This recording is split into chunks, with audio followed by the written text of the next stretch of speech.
Hear me, humans. I am Namor, Prince of Atlantis. Your foul species is hereby banned from the seas and oceans of the world. Any who enter the waters will face my wrath. Imperius Rex! Captain Forrest here, and in today's video, I'm going to be power scaling the submariner himself, Namor. Now if you guys are new to my channel, please leave a like, comment down below, and of course subscribe for further content. Also, huge shout out to the HQ squad, massive shout out to the team, a huge shout out to my boy Gravity. He also helped me with some of the stuff in this video, so huge shout out to him, and shout outs to Korin as well. He was also a help too, so much appreciated to the team. So anyway, I'm gonna go ahead and break down some notorious feats for Namor. I've pretty much already established most of the scaling for a lot of the other characters, so I won't go too in depth, but near the end of the video I will pretty much put a summary and a more visual approach to where I have Namor in terms of like stats. But anyway, let's begin. So Namor has demonstrated to hurt characters and pretty much do decently well against them, such as the time when Namor fought against Amadeus Cho, and Amadeus Cho was also not suppressed. He had like the full powered Hulk persona going on, and this also happened near water around Namor, which is pretty impressive. This very same Cho was able to completely embarrass and body an unworthy Thor easily in combat. Namor has gone toe to toe with a suppressed Thor and Hulk, which is very impressive. He's also shown to no-sell an attack from Captain Marvel while underwater, and Namor was actually able to even damage her too with a headbutt. And we've seen Namor being able to scrap and casually fight characters like Hercules, and we've seen Hercules casually hold up a universe. Now I've gone into more detail and context behind the universes in Marvel, so if you guys would like to check out my previous videos on that, those links will be in the description, so please check those out. Some more noteworthy feats for Namor. We've seen Namor embarrass Luke Cage in combat and launch him into next week. Both Namor and Luke Cage have physically damaged the Thing. Namor has also beaten up Super Skrull as well. Namor has taken heat vision from Icarus and was able to actually punch and send Icarus flying. Icarus himself has made Red Hulk bleed. Speaking of Red Hulk, Namor has fought Red Hulk before and has given him the hands too. We've also seen Namor literally knock out Wolverine. This is impressive, as Wolverine is very hard to put down, and Namor even admits that Wolverine has an indomitable will, and Wolverine has shown numerous feats of getting up after taking nasty punishment from the Hulk. Namor has also fought against Sentry and has made him bleed. Now this Sentry was potentially unstable, however. Regardless, this feat is still impressive for Namor. Namor has taken an optic blast to the face from Cyclops and then proceeds to one-shot Cyclops. Namor has also endured a full-powered optic blast from Cyclops too, and literally keeps pushing. This dude's durability is insane. Namor, while underwater, literally deflects a projectile from Iron Man, and Namor even claims that no weapon from Iron Man has ever stopped him before. That's some serious statements. Now, I want to go over some more context behind Namor and his physiology. So we all know that Namor on land, his attack potency wanes. We weren't sure how much his power would wane based off like some of the feats that he's shown. You know, there wasn't a clear-cut quantification for some of those feats. However, thanks to an in-depth Marvel guidebook, they go into incredible detail on Namor's strength level out of the water. While outside of the water, his attack potency and efficiency is reduced down to 85%.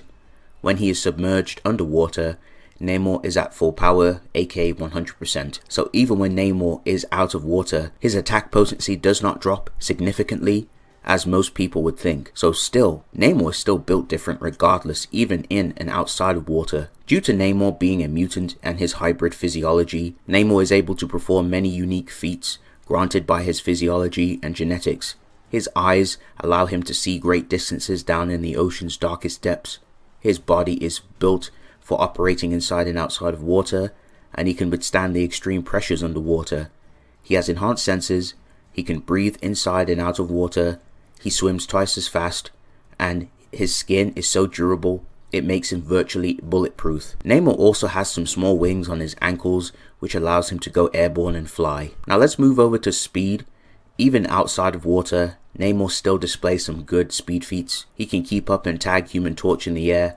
Human Torch is shown to dodge lasers, and he's also been able to dodge Cyclops' optic blast. Namor has tagged Hulk and Thor in combat. While underwater, Namor is even faster. He's blitzed the Avengers, including the likes of King Thor, She-Hulk, and even Captain Marvel. Now, I have covered Hulk and Thor's speed feats before, but they themselves easily have MFTL plus reaction speed, infinite to immeasurable speeds. Due to the sake of it being a power scaling video, I'll take it higher.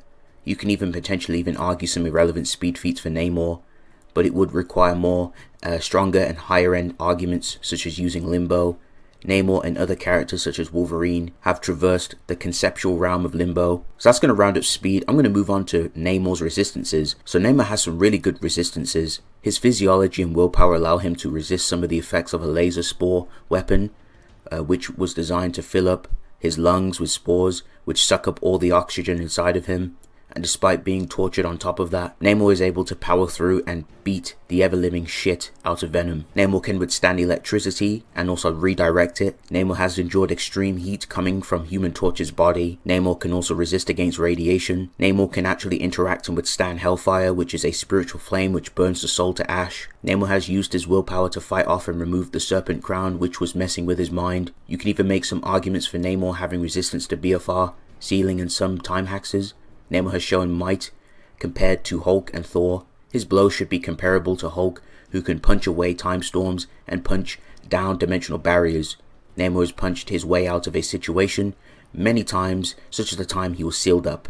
Namor was able to forcefully rebuke Doctor Strange's astral form from his body and also break out his Crimson Bands of Sidorak, which is actually a very impressive feat. The Crimson Bands of Sidorak is a very powerful spell, and the bands themselves are very difficult to break out of. Namor was also able to cure his amnesia after being submerged in water. Now, as for equipment, Namor has his trusty trident, which he uses to stab his enemies. He can shoot lightning from his trident, and his trident can also affect non-corporeal forms. Namor can summon Giganto and cause tidal waves and floods.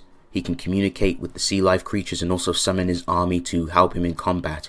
And lastly, Namor is very skilled in swordsmanship. He was even trained as a child in swordsmanship. Now, that's going to round up Namor. Overall, depending on your interpretation of the DC cosmology, where some of these characters scale easily, I couldn't fit everything on the screen. But if you want to use low-end feats, Namor easily has Universal Plus feats, low multiversal, multiversal plus, easily, high hyperversal plus feats, and then there's the really good scaling. It's definitely on the table to argue Namor is actually very powerful. People underestimate his strength. He can easily reach Outerversal Plus, High Outerversal Plus, Boundless Plus, and he can even reach the Extraversal tiers depending on how you argue some of the cosmology scaling and where characters are placed. Now, in terms of speed, he's easily FTL, FTL Plus, MFTL Plus, Infinite Speed, Immeasurable Speed, and then there's higher stuff which is Irrelevant Speed. But it's up to interpretation on where you personally have Namor. But I wanted to really go really deep into this video and kind of highlight the potential ranges you can take Namor. So thank you guys for watching. If you guys enjoyed this video, please leave a like, comment down below, and of course subscribe for further content. It's been real. I'll see you guys in the next one. Peace.